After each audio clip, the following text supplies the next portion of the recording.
Well, first I would like to thank SILSA for their acknowledgement. It feels really nice to have work that's done often in the shadows about a very shadowy subject to come to the forefront and be acknowledged by everyone here. And in asking the recipients to speak, the engagement of head, hearts, and hands and how those made a difference in their lives or work was put forth as part of the topic. So I wanted to address that and say that in what is now my ongoing work of human trafficking education, as was stated by Wendy, I began the journey in my master's program where engaging the head was learning everything I could, a process which created my heartfelt desire to share my new knowledge by offering to educate others. Cooperatively crafting the system for the work's success engaged both my hands and my heart with guidance from the head. The result was the Participatory Action Research Project, working with a like-minded but individually very unique group who designed and tested educational presentations in a variety of settings, real settings, collecting participant surveys to inform each subsequent version. Tailoring of specific information to individual groups' needs gave infinite flexibility to the potential content. Doing this work in this way has brought me to a new target in my life planning.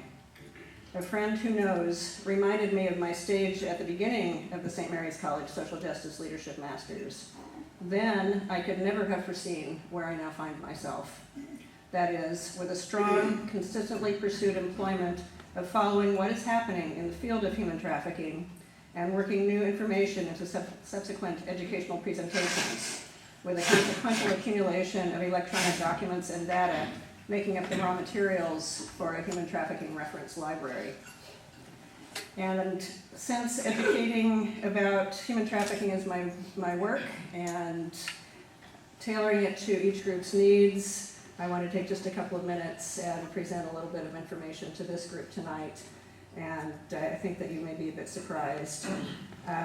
Following up on what Wendy said, it was December 2nd, 2014 when Pope Francis and the world faith leaders made the public declaration to work together to eradicate the terrible scourge of modern slavery in all its sorry about that.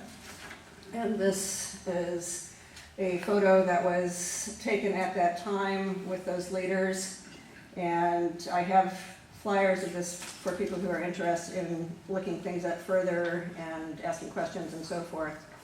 Most trafficking, in terms of the number of victims, is labor trafficking, not sex trafficking. It accounts for about 72% of trafficking worldwide. Human trafficking ranks in the top 3 criminal enterprises, along with arms and drugs, and it is the fastest growing and the most profitable. The International Labor Organization reports profits of $150 billion annually. And that is increasing. I've been doing these studies for about 5 years. At the beginning of that time, that figure was 30 billion. There is no locale, except perhaps Antarctica, that does not host trafficking in some form. It's here, it's everywhere. No individual is immune from trafficking, but there are wide variations in vulnerability to it. Poor, hungry, and otherwise disadvantaged members of society are the most at risk.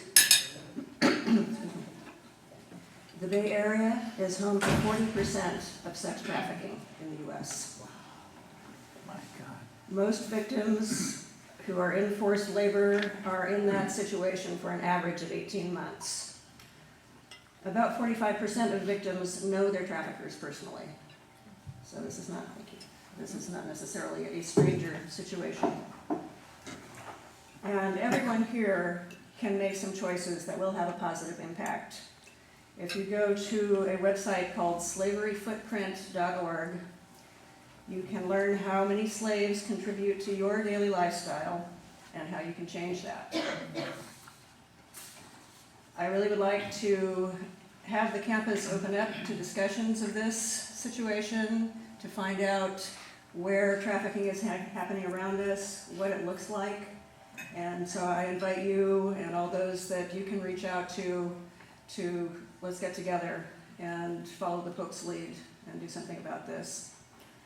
I also want to want to thank all my table companions for their individual contributions to my life and work. I'm really pleased to share tonight with 3 of my former degree participants, 1 a classmate, 1 a PAR group member, and 1 a professor and advisor.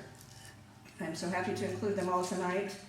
And the others here tonight are friends who support my work in many ways. I'm forever grateful to all of them.